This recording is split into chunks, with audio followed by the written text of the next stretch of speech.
Vous commencez un programme alimentaire ou une routine, tout va bien pendant quelques jours et puis soudain, vous craquez. Vous avez l'impression de tout gâcher et vous vous demandez pourquoi cela arrive encore et encore. Bienvenue à toutes dans cette toute nouvelle vidéo. Aujourd'hui, je vais vous expliquer pourquoi vous craquez toujours et surtout comment stopper ça pour de bon. Sans plus tarder, on s'attaque aux 3 raisons qui font que vous craquez. La plupart du temps, forcément, lorsque vous décidez de perdre du poids, vous allez vous priver. Au niveau de l'alimentation, également même au niveau de votre mode de vie, vous allez tout réduire. Vous allez même supprimer des aliments, vous allez même supprimer des groupes alimentaires. Pour perdre du poids, on le sait tous, il faut mettre en place le déficit calorique. Le déficit calorique est important dans votre perte de poids, mais si vous ne souhaitez pas vous priver indéfiniment, si vous ne souhaitez pas vous sentir contrainte, obligé de faire les choses, ni même frustré, le déficit calorique est à adapter en fonction de votre mode de vie, en fonction de ce que vous êtes ou non capable de faire et en fonction des journées en question. Vous êtes toutes uniques, vous avez votre propre unicité, vos modes de vie qui sont tous différents, votre vie personnelle, professionnelle, sentimentale, sociale qui est différente. Donc ça doit être pris en compte. Et le problème, c'est que aujourd'hui, les femmes qui veulent perdre du poids, par rapport au fait qu'elles se renseignent à droite, à gauche, sur les réseaux, à la télévision, même à travers des livres, ont tendance à penser et ont tendance à croire que la seule et unique solution pour perdre du poids, c'est de passer automatiquement et systématiquement par des régimes. Que ce soit par des régimes très faibles en calories, que ce soit des régimes hyperprotéinés, le jeûne intermittent, peu importe. Sauf que le problème, c'est que du jour au lendemain, ces régimes, puisque la plupart sont génériques, vont mettre en avant le fait de se priver, de renoncer à ces aliments, que ce soit la plupart du temps, vous vous en doutez, des aliments qui sont sucrés, voire un peu trop gras. Le problème, c'est qu'elles vont se sentir privées.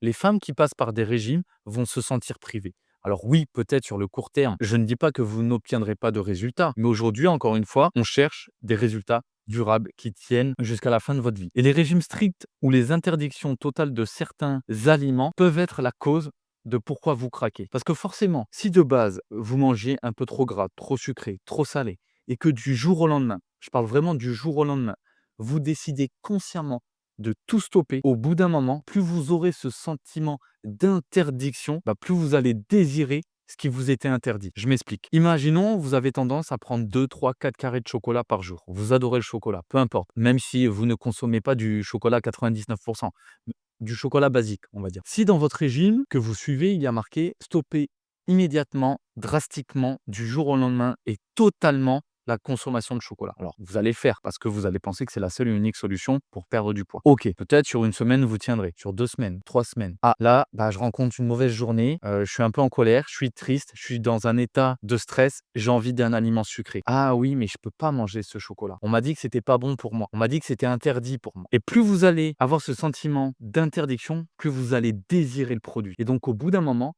votre cerveau va vous le faire ressentir. Il vous fera ressentir le manque de cet aliment-là. Très souvent, en plus, lorsqu'on ressent le manque, c'est très souvent le manque d'un aliment sucré, puisque le sucre est considéré comme une drogue. Donc, vous allez vous diriger de nouveau vers cet aliment-là, mais ça va être très souvent en excès. Pourquoi? Parce que vous allez vous dire, ok, bon, allez, je prends juste un carré de chocolat. Bon, j'en prends 2. C'est ce que je mangeais de toute manière avant. Oui, mais de toute façon, j'en ai pris 2. Autant en prendre plus, puisque dans tous les cas, j'ai craqué et si j'en prends 2 ou la tablette, c'est pareil. Et ça va faire que ça. Et c'est là où justement, l'effet psychologique de la privation, ça reste assez destructeur. Puisque plus vous allez vous priver, plus lorsque vous allez craquer, ça sera à outrance et de manière trop extrême. Et derrière, forcément, psychologiquement parlant, ça va être destructeur dans la mesure où vous penserez que vous n'êtes pas capable de tenir votre objectif sur le long terme. La cause numéro 2, c'est le stress et les émotions. Vous devez comprendre que les craquages émotionnels liés à l'ennui, la fatigue ou les frustrations existent. Très souvent, quand peut-être on est à la maison, quand on ne travaille pas, quand on garde les enfants, quand on est devant un film, quand on est devant l'ordinateur, quand on fait du télétravail, peu importe, vraiment, peu importe les raisons, peu importe les situations, vous aurez tendance à craquer émotionnellement. On appelle ça comme ça, les craquages émotionnels, parce que voilà, vous vous ennuyez, parce que peut-être la tablette de chocolat est sur le côté, que c'est simple à manger, peu importe. Et donc, vous allez utiliser l'alimentation comme mécanisme de réconfort. C'est pour ça que beaucoup de personnes, lorsqu'elles sont tristes ou lorsqu'elles sont même dans une situation de stress intense,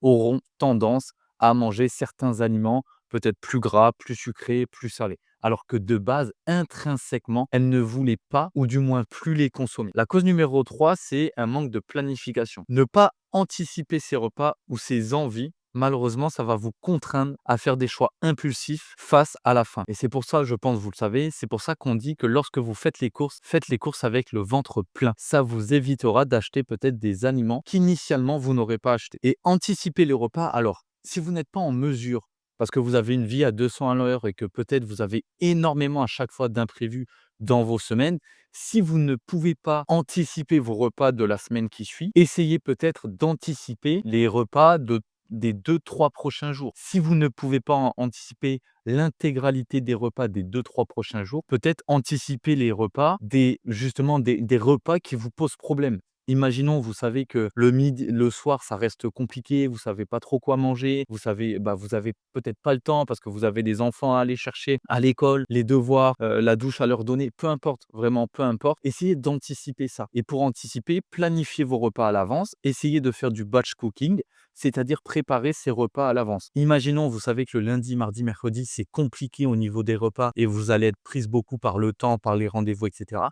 Le dimanche, allouez peut-être 1 heure de votre temps, 2 heures de votre temps à faire ces repas-là. Parce que lorsque vous n'aurez pas le temps sur le lundi, mardi, mercredi soir, imaginons, vous ayez juste à faire réchauffer vos repas. Aussi simple que ça. Et l'avantage, c'est que ça va également vous délester d'une certaine surcharge mentale.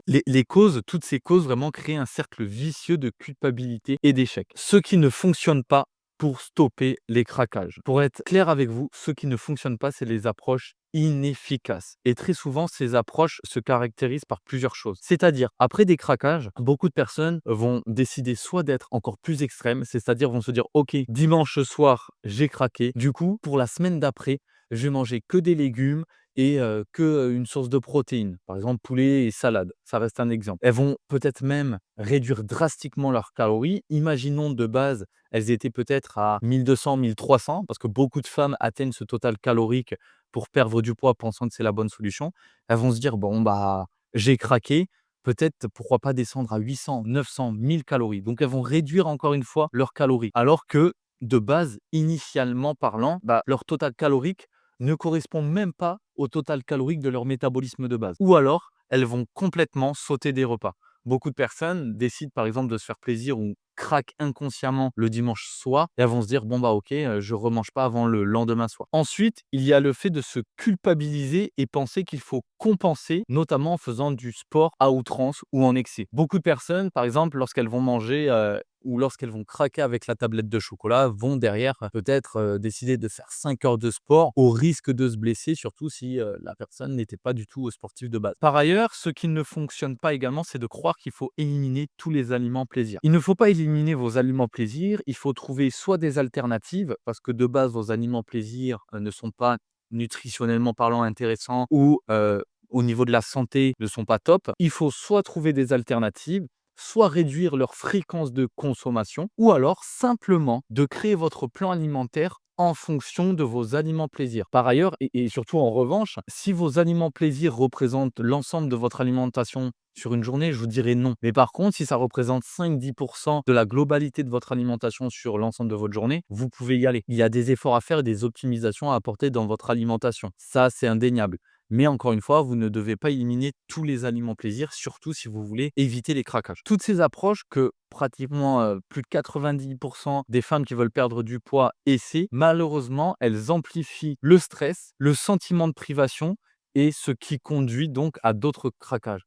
C'est un cercle vicieux. Plus vous vous privez, plus vous vous frustrez, plus vous vous obligez ou vous vous contraignez à suivre telle ou telle alimentation, tel ou tel régime, le problème, c'est que derrière, vous n'obtiendrez pas de résultats long terme parce que vous aurez plus ou moins tendance à craquer de manière fréquente. Donc, prenez note parce que là, je vais vous donner vraiment les 3 étapes pour stopper les craquages. La première étape, c'est de réintroduire les aliments plaisir de manière contrôlée. C'est-à-dire, arrêtez de tout vous interdire et apprenez à intégrer vos envies dans votre alimentation. Si vous adorez le chocolat, essayez d'inclure dans votre alimentation ou dans l'ensemble de votre journée 1 ou 2 carrés de chocolat, mais faites-le de manière judicieuse. Parce que cela, le fait d'inclure vos aliments préférés, de ne pas les supprimer drastiquement, cela va réduire le sentiment de frustration et va diminuer l'obsession pour ces aliments. Puisque vous saurez consciemment que vous avez droit de manger ces aliments, que ces aliments sont compris dans votre total calorique, que vos aliments sont compris dans votre objectif de perte de poids.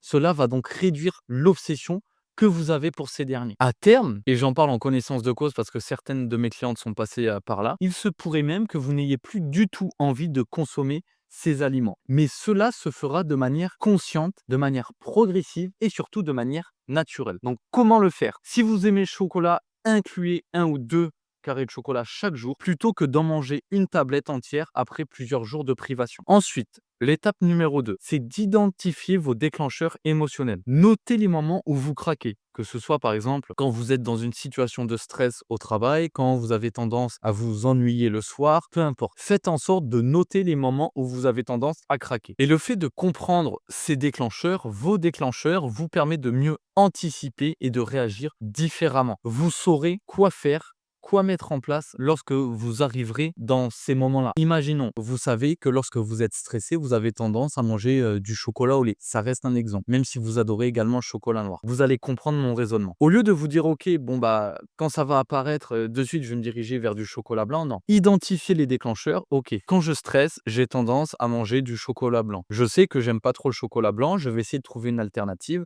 Je vais essayer de manger du chocolat noir. OK. Donc, je sais que si par la suite, je dois être dans une situation de stress, je n'aurai plus de chocolat blanc, mais du chocolat noir. Déjà, vos aliments seront de meilleure qualité. Et surtout, le fait d'anticiper, ça va vous permettre d'agir et non pas de réagir. Et c'est important de comprendre la distinction qu'il y a entre ces 2 termes. Comment mettre en place? Avant de céder à une envie, posez-vous cette question. Ai-je faim physiquement ou émotionnellement? Et c'est important vraiment de vous poser cette question, de savoir si vous mangez soit par, peut-être par automatisme, soit par rapport au fait que réellement votre corps ressent le besoin de s'alimenter, ou alors est-ce que c'est émotionnellement? Et vraiment, faites en sorte de mettre des mots sur l'état dans lequel vous vous trouvez et la faim dans laquelle vous vous trouvez. La troisième étape, c'est de planifier vos repas et vos collations. Donc, préparez vos repas à l'avance et incluez des collations saines et satisfaisantes. Vous n'êtes pas obligé à chaque fois, lorsque vous faites des collations, de prendre par exemple qu'une seule banane ou juste un fruit, une pomme ou des oléagineux. Non, si vous avez du temps, si avant vous avez eu du temps pour préparer vos repas, faites en sorte de vous faire plaisir avec des collations saines. Que ce soit, ça reste des exemples, mais des barres protéinées, des cookies sains, des gaufres qui sont saines, avec tout simplement de meilleurs choix alimentaires, de meilleurs aliments, de meilleurs ingrédients, etc. Et avoir des options prêtes élimine les choix impulsifs et limite les craquages. Donc, comme je vous l'ai dit, si vous êtes en pleine capacité vous-même de manger des fruits, des noix ou des yaourts, par exemple pour la collation, faites-le. Si vous aimez vraiment ça, faites-le.